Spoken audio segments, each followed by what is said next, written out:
In the beginning, God created the heavens and the earth. And God said, "Let us make man in our image." The Bible calls him Adam, one man who fathered us all. Now, genetics points to a scientific Adam. Microscopic clues in our DNA link every man on Earth back to one man, one common ancestor.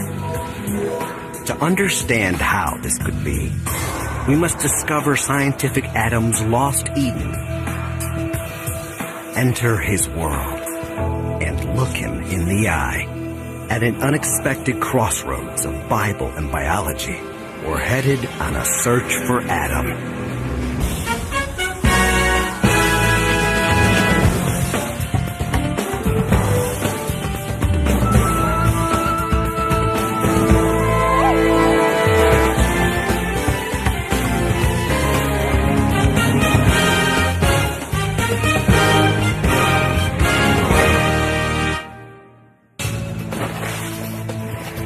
We look so different.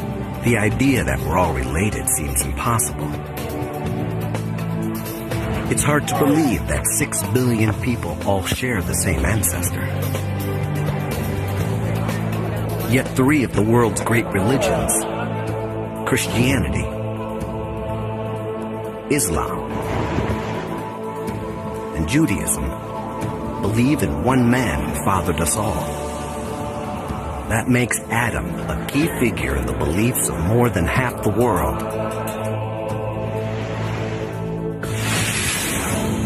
Now, science offers a chance to find a genetic Adam, a single ancestor whose DNA survives in every man on Earth today. From the Inuit of the Arctic, to the Amerindians of the Amazon, from the nomads of the desert, to the businessmen of Wall Street. Spencer Wells, a geneticist with National Geographic, will lead us on a journey to identify the scientific Adam and reveal what made him so exceptional that he could father all men on Earth.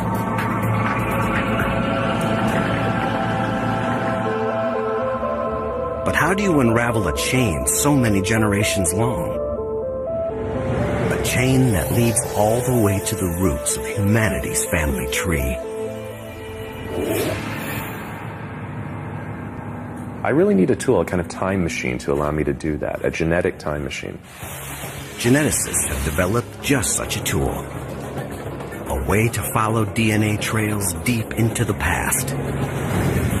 Our search for Adam will uncover genetic secrets of an unexpected cast of characters. One of the greatest warriors in history. One of America's founding fathers. Even an Ethiopian prince who claims to be descended from an ancient biblical king. What links these men to scientific Adam? Their DNA. Most of our DNA is a jumble from all our ancestors. It's what makes each of us unique. But there's a section of our genetic code that stays almost constant. The Y chromosome, the special piece of DNA that only men have.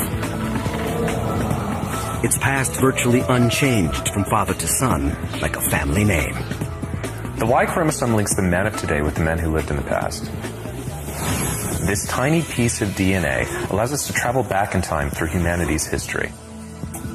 These days, we use DNA to test whether a man is the biological father of a child. Could it really link the billions of men alive today back to one ancestor? Wells believes the answer is yes. That the Y chromosome can trace the origins of men from all over the world. From Africa to America, all the branches on the tree join up in one trunk. The Y chromosome links men today back to their common ancestors.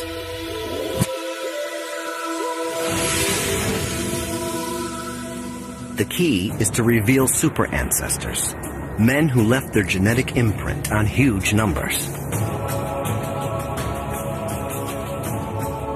They're like branching points, where vast sections of the tree come together in a single man. Geneticists can trace them further and further back down the tree to the ultimate super ancestor, Scientific Adam. Our search starts in an unlikely place. With a super ancestor who passed his DNA to millions. He left such a vast legacy, Wells thinks he can trace it in a bar in San Francisco.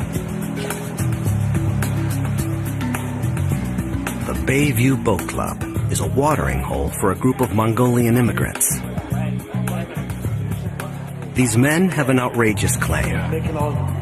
They think they're descendant from the great Mongol emperor, Genghis Khan. Yeah. So how many people in Mongolia really believe that they're related to Genghis Khan? Every single person in the country? Every single person. There are, what, 10 million people living in It seems preposterous, as if everyone in America believed they were descended from George Washington. But if there's any truth to their claim, these men will link back to a common ancestor who lived generations ago. The first step on our journey back toward Adam. So you guys interested in finding out if you could be related to Genghis Khan himself?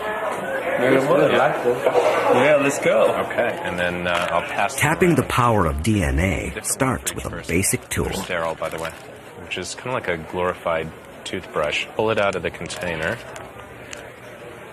Just like that. Just a few cheek cells, and Wells can unlock secrets from our genetic past. With a simple swipe, Wells hopes to trace these men all the way back to a famous warrior who lived 800 years ago and thousands of miles away.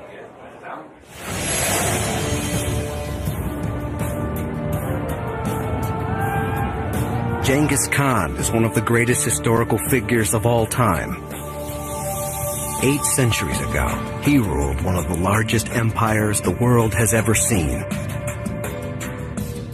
What are the chances that a couple of guys in a San Francisco bar could be related to such an extraordinary man?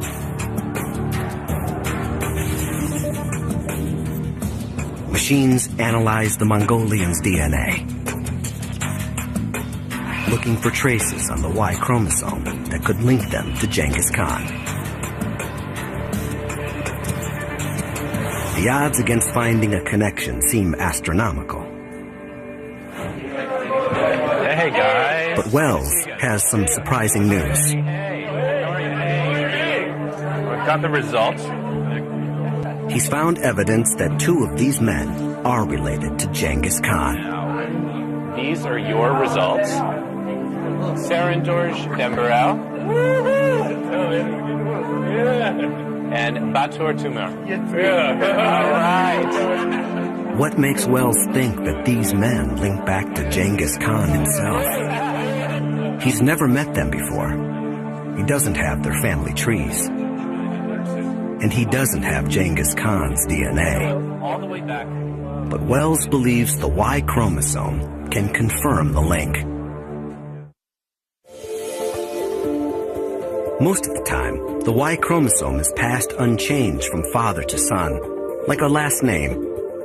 But sometimes little differences creep in. Like the spelling of a family name changing over time. Every so often, a harmless mutation appears on one man's Y chromosome. All his sons inherit that mutation. And all their sons. It marks all descendants like a brand. That's how Wells found that 16 million men are cousins. Their Y chromosomes all show the same mutations. That means they're all descended from one single man, a Central Asian super ancestor. But who was he? Wells and other genetic detectives pieced together the clues. The mutations cluster around one place, Mongolia. They trace to almost 1,000 years ago.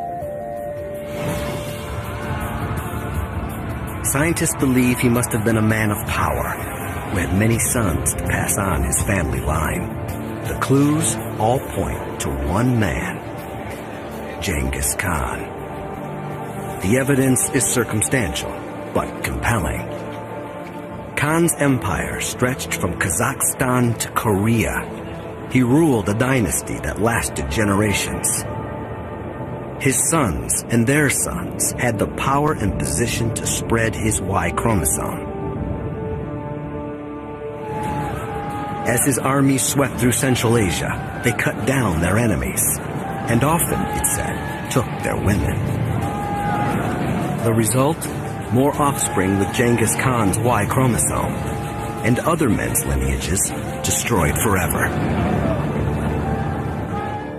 Genghis Khan's DNA is buried with him in an unknown grave, but his Y chromosome mutations survive in his descendants today. The research shows the Y chromosome can take us back hundreds of years. But to find scientific Adam, we must trace a man from our very beginning who fathered not millions, but billions. The payoff is almost unimaginable. An Adam who may have been the first truly modern human, whose Eden we can pinpoint, whose face we can reconstruct.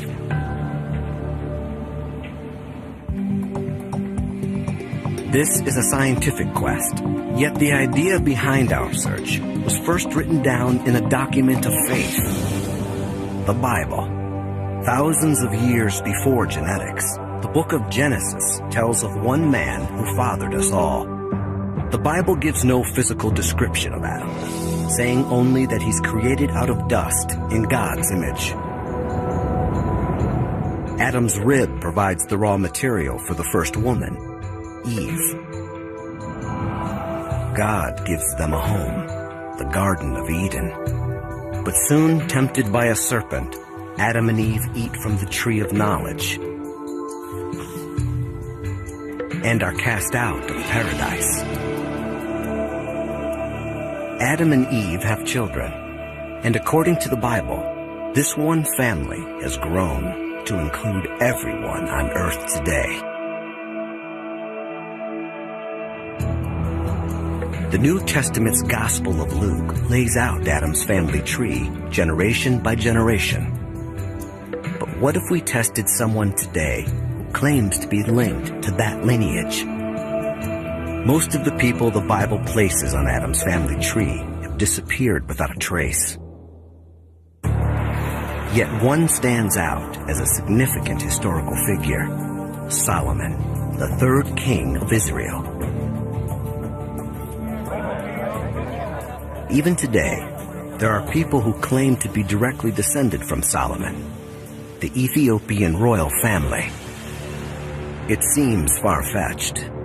The Jerusalem of Solomon is 1,500 miles from Ethiopia. But the Ethiopians claim to have an extraordinary piece of physical evidence that ties them to the Holy Land.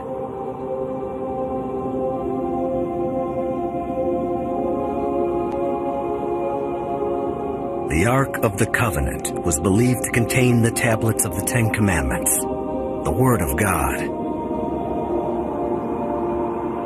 Legend says it was kept in a temple built by Solomon in Jerusalem, until it was taken by Solomon's son, Menelik, and later brought to a little church in Aksum in northern Ethiopia.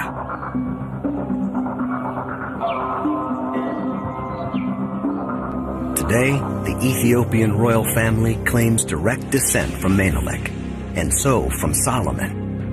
If that's true, their family tree connects directly to the biblical lineage of Adam. To test that lineage, we'll need a royal who will cooperate. In 1974, Ethiopia's Emperor Haile Selassie was deposed. The royal family fled into exile. We tracked down a prince who agreed to participate in our search on one condition. We can't reveal his identity. He wants to avoid accusations that he's using his link to Solomon to reclaim the throne.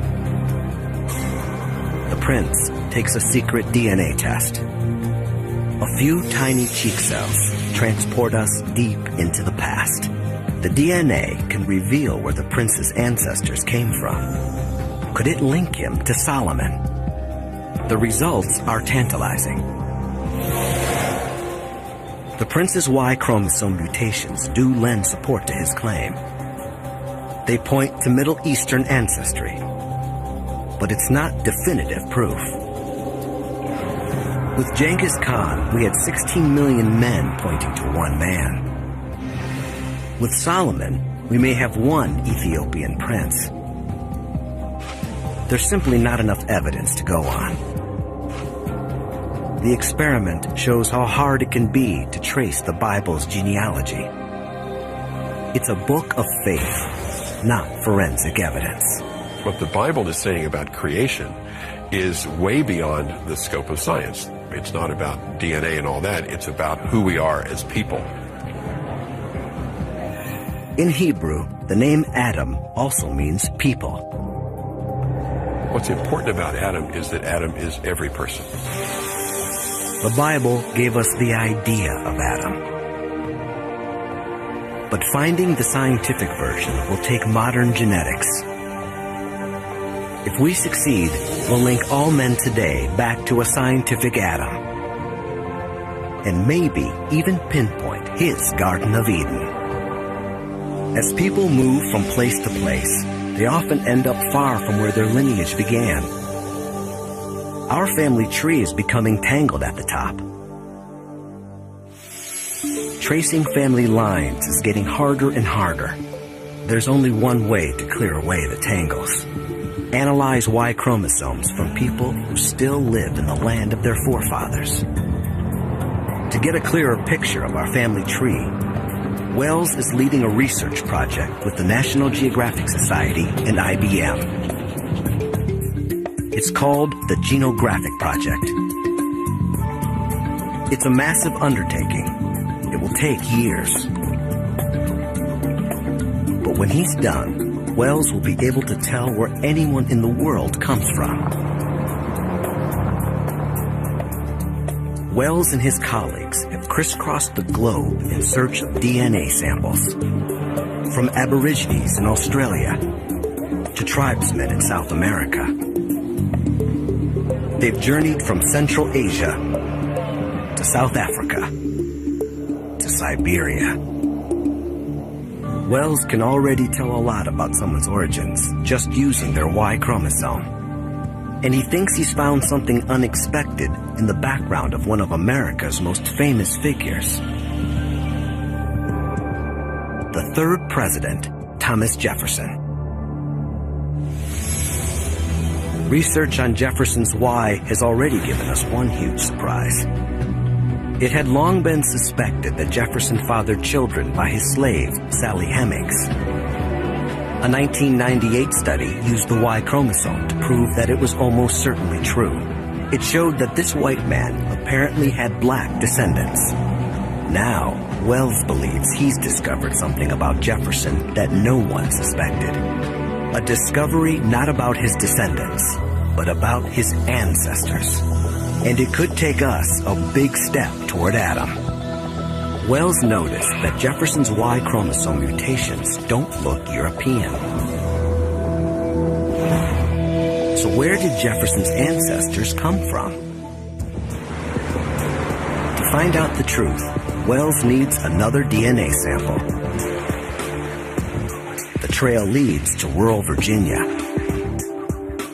One of the closest living relatives of the founding father lives in Fries, Virginia. Now, do you have any sense of your own ancestry and who you're descended from? Thomas Jefferson. Thomas Jefferson. How many Odine Jefferson shares the founding father's last name. Yeah.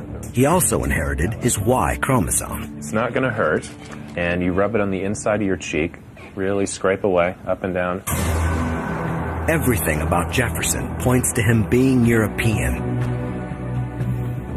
Genealogists have traced his ancestry back to medieval France and Britain.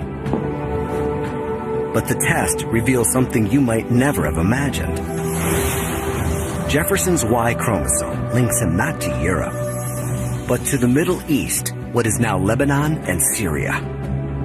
This is the best guess. A direct ancestor who lived in a land that no longer exists, called Phoenicia. The Bible calls it Canaan. Jefferson may look European, but his Y chromosome tells a different story. It shows that what we look like may not really tell us where we come from. And it raises a question mark over the traditional image of Adam. For centuries, artists have depicted him like this, like a European. For many of us, this is Adam. Michelangelo's famous painting in the Vatican's Sistine Chapel. He looks like a beautiful Italian who spends a lot of time in the gym. Did the common ancestor of all men really look like this? The story of Jefferson suggests he could have looked very different. But Jefferson can lead us much further back than his Phoenician ancestor. Jefferson has a particular mutation that he shares with men from many different countries. With the same techniques used on Genghis Khan, Wells can link this mutation to another critical common ancestor. He's known as M9. He lived around 40,000 years ago. Wells' research suggests this one man could be the forefather of half of all men alive. We're getting closer to Adam. But Wells knows there are some men who do not have the M9 mutation. To identify the common ancestor of all men, he must take us deeper down the tree. But where does he go next? There are clues from beyond the world of genetics. It's evidence you can touch. Evidence from bones. Before the powerful new tools of DNA, our picture of humanity's past came almost entirely from fossils. But that picture is incomplete. The oldest human fossils come from Africa, dating back millions of years. But ancient remains have been found at other sites far away. The Middle East has produced early human fossils. And pre-human remains have been found in Asia. Fossil evidence points to 3 regions that could be the birthplace of humankind: Asia, the Middle East, and Africa. Can DNA resolve which one gave birth to scientific Adam?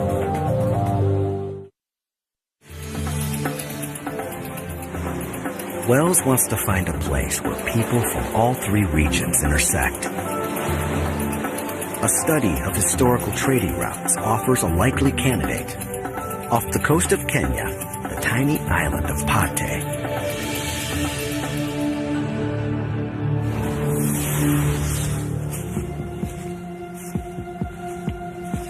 A mysterious place, with clues that seem out of place in Africa. Curious ruins. It's the main mosque. It was painted black. Still see it. Monuments that might be Islamic. Tombs that look almost Chinese. Even the faces suggest an intriguing mix. Some have the lighter skin tone of Europeans. Some could be Arabs. Others have eyes that look Asian. For centuries, traders have come here from all over the old world. From Europe, the Middle East, maybe even from China. Jumbo. Jumbo. Jumbo. History has created a genetic melting pot. And by taking a sample of your DNA, of your genes, we can say something about the people you're related to in the past, your ancestors. If the Y chromosomes here lead to a common ancestor for all these ethnic groups, they could lead us to Adam. you could open your mouth. Wells takes samples from 25 local men. Right. Thank you. Okay. You could open your mouth. Where was your mother born? Seer. DNA analysis proves there are men on Pate from all over the place, Great. Thank you. with ancestors from Africa, Europe, Arabia, India, and the Fertile Crescent of the Middle East. There is more genetic variation on this tiny island of Pate than in many countries. And the samples show something critical. They point to a new super ancestor.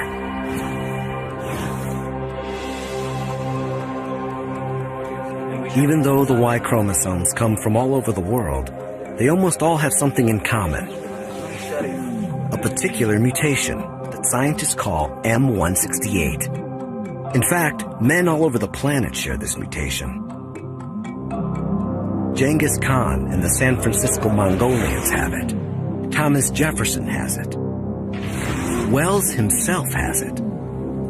Nearly 3 billion men share this mutation. And it means they're all descended from one man. It's a staggering thought. Genghis Khan could have fathered millions, but the man who first had this genetic mutation had billions of descendants. We're near the bottom of the tree. Could this man, M168, be Adam? There's only one problem. On the Kenyan island of Pate, Spencer Wells found one man who doesn't fit. His Y chromosome doesn't have the critical mutation. It's a crucial clue. And he's not the only one. There are others who are not descended from M168. So he can't be Adam. M168 is far down the tree, but not its base. And the Y chromosome from the odd man out on Pate gives us the final piece of our puzzle. The man's lineage originates in East or South Africa. Comparing this Y chromosome to thousands of men from all over the world reveals a critical discovery. These mutations, originating in Africa, appear on every Y chromosome in every man in the world today. These are the universal mutations we've been looking for. We followed the DNA trail all the way to the bottom of the tree. Every branch leads to one man, one Y chromosome. There must have been one man who gave rise to all men alive today. He is the ultimate super ancestor. He is Scientific Adam. One of his descendants was M168. He was the forefather of the ancient Middle Eastern ancestor of Thomas Jefferson. He gave rise to Genghis Khan's Y chromosome. In fact, all the Y chromosomes in the world trace back to this one African man. He is Scientific Adam.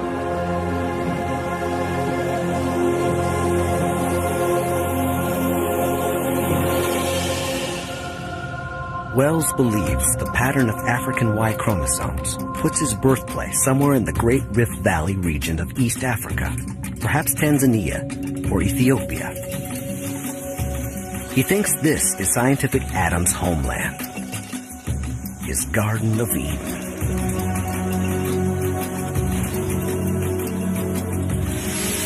Genetics can date the ancient Y chromosome mutations to calculate the age of Scientific Adam.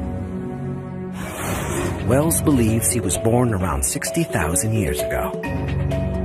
It sounds ancient, but it means our search for a common ancestor has not led us all the way back to a time of ape men, or even to primitive beings like Homo erectus. Compared to the billions of years of human evolution, we've found Adam in the recent past.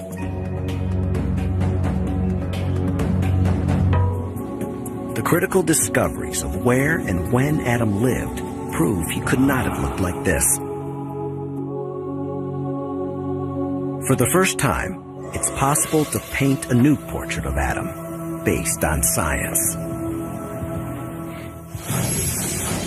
Facial reconstructions have shown what other ancient humans might have looked like. We have images of earlier beings, like Homo erectus, and the ancient pre-human known as Lucy. These faces are all based on fossil skulls, but there are no intact skulls from Adam's time. There is a man who can give a face to Adam, even without his skull. Frank Bender calls himself the recomposer of the decomposed. He's a forensic artist, a specialist at bringing the dead to life. Bender works regularly for police departments around the world, giving faces to human remains, even when the skulls are almost missing. Adam's skull is missing.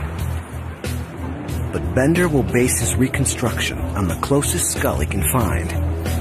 And that brings him to the American Museum of Natural History in New York City. Gary Sawyer is an expert on reconstructing prehistoric faces. He believes this skull, found at a site called Kafza, is a good basis for Adam. Because he combines modern features with still some archaic features in a lower forehead or frontal and good-sized brow ridges. The Kafza skull is about 100,000 years old. Adam's skull would be much more modern. Bender will have to estimate what thousands of years of evolution would have done to Kafza man's appearance. First, he uses his forensic skills to figure out what Kafza man looked like. Wow, that came out. Must flew perfect. Bender can determine his features from the structure of his skull. The shape of the cheekbones, the line of the jaw, the width of the nose, the size of the chin.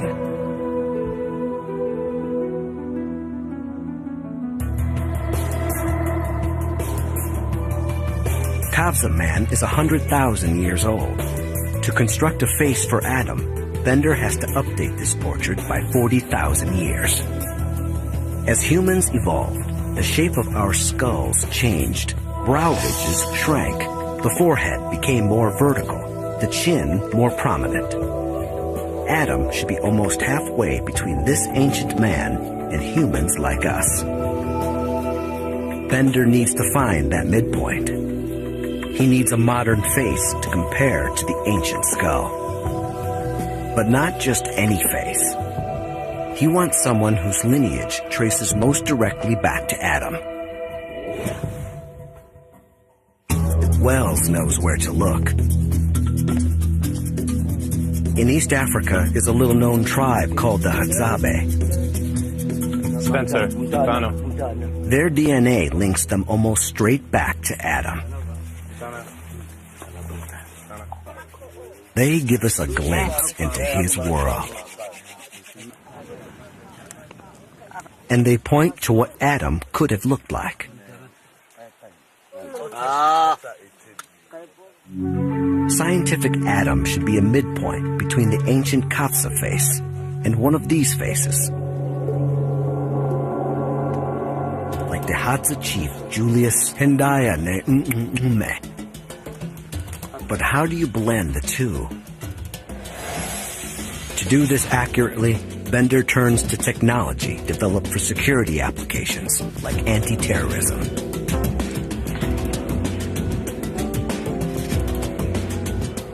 Facial recognition software measures the incremental differences that make a face unique, like the distance between the eyes, the width of the nose.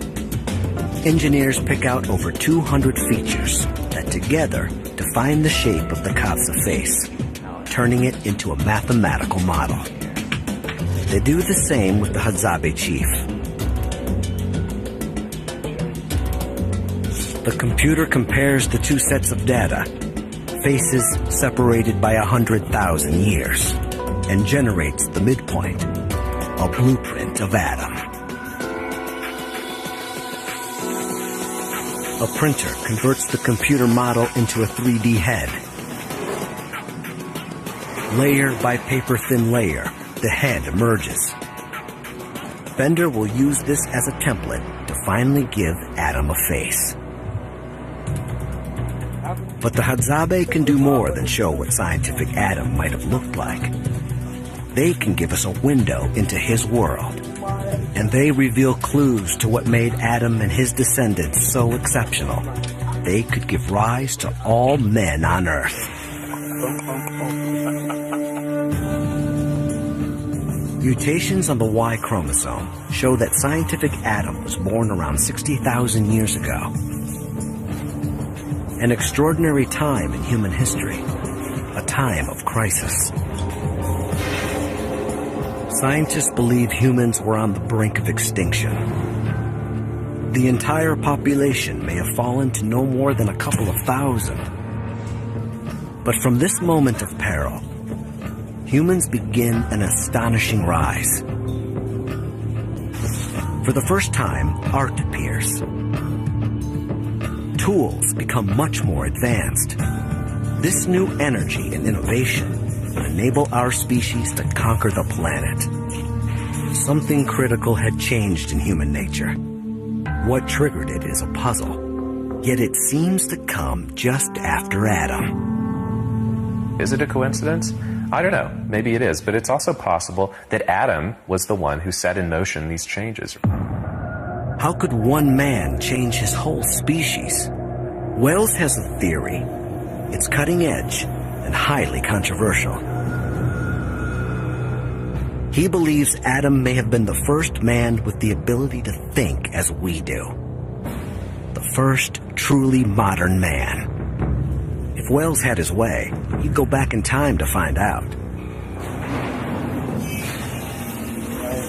The ancient Hadzabe tribe in Tanzania may offer the next best thing, a window into Adam's world. As people, the Hadzabe are as modern as any of us.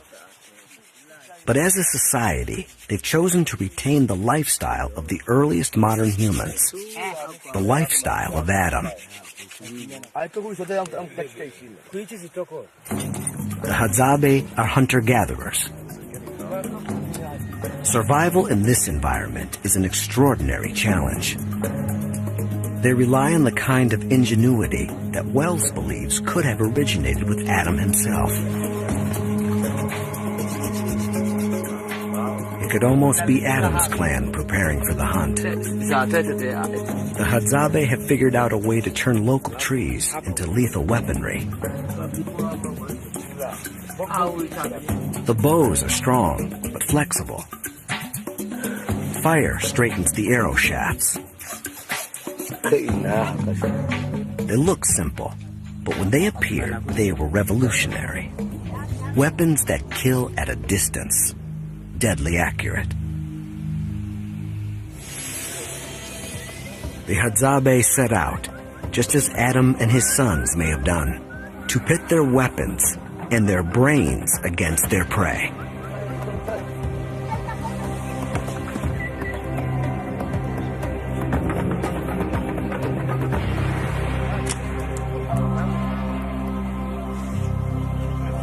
The Hadzabe's hunting techniques work, but they had to be invented, developed by someone. Someone with the insight to go beyond the techniques used by the people before. And Wells believes it may have been Adam himself who first showed this intelligence.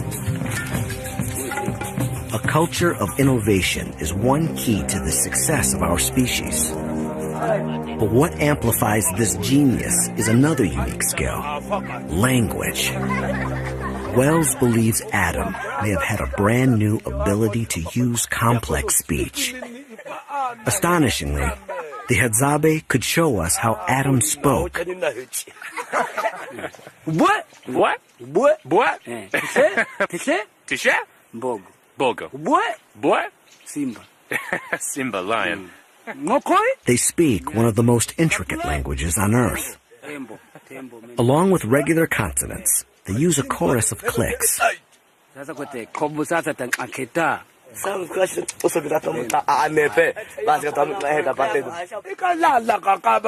Their speech is far more complicated than most modern languages, and that suggests it's been around for much longer. English has around 30 different sounds. Click languages can have over 100.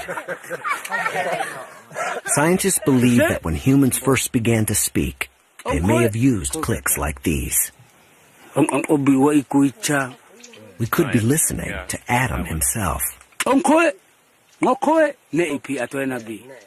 the bow and arrow, these sounds are simple, but they may point to what gave Adam his revolutionary intelligence. The Hadzabe have allowed us to explore Adam's world.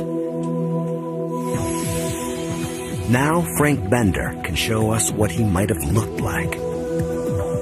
His goal is not just to sculpt Adam, but to reveal his personality. I tried to get into his head just like I would a fugitive.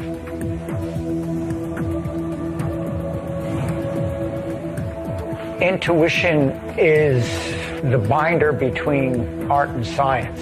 It's the part that pulls it all together and gives it that life, that spark. I picture him very much alive and with a lot of the basic feelings that we have today. Confidence one point, insecurity at another. Finally, Wells comes face to face with the man he's been searching for. A new portrait of the common ancestor of every man today. Adam.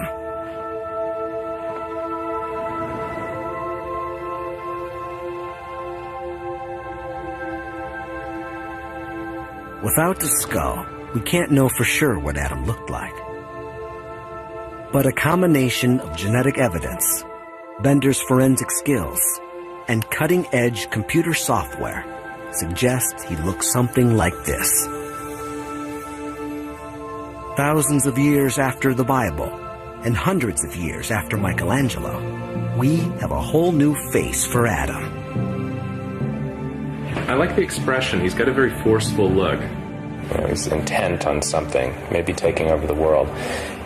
You begin to get perhaps an insight into why these guys won out and why this guy's our ancestor. Science can't tell for sure what set Adam apart. There were other men who lived alongside him. But over the centuries, all the other men's lines died out. Maybe some had only daughters, or no children at all. Their Y chromosomes were lost forever. Only Adam's lineage survives. Here's how Adam could have become our ultimate super ancestor. Sometime around 60,000 years ago, Adam is born. He's a fast learner, and in time, he proves himself as a leader of his tribe. His command of language sets him apart.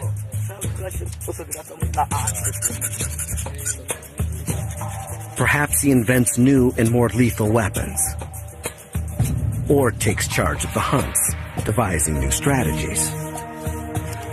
He's much better than the other guys at providing for his family and the tribe. And this makes him popular with the ladies. He has more children than the others. His sons inherit not just his smarts, but of course his Y chromosome. Like Genghis Khan and his sons, Adam's Y chromosome begins to spread through the population, and Adam's intelligence gives his sons the ability to leave Africa and populate the world. Around 50,000 years ago, we start to expand out of Africa. Some populations start to leave around that time, and very rapidly, they reach places as far afield as Australia, perhaps within a couple of thousand years. A couple of thousand years is like the blink of an eye. And Wells can trace it all back to one scientific Adam. this is not the man God creates in the book of Genesis. But now, thousands of years after the Bible was written, science has confirmed the essence of its story. There was one man whose DNA survives in every man on earth today. His Garden of Eden was likely East Africa. Other humans came before him, but only after him did we become truly modern. Scientific Adam unites all men today. From Bono to Nelson Mandela, from Tiger Woods to David Beckham, from Osama bin Laden to the Dalai Lama. Effectively, we're all members of an extended family. We're all really cousins. And some believe that's the message of Genesis, too. Adam represents all of us, then that's what makes him important. Not Adam individually, but the fact that Adam is every individual. We are all Adam. In finding scientific Adam, the Y chromosome has not just united all men. It has found common ground between the worlds of science and faith.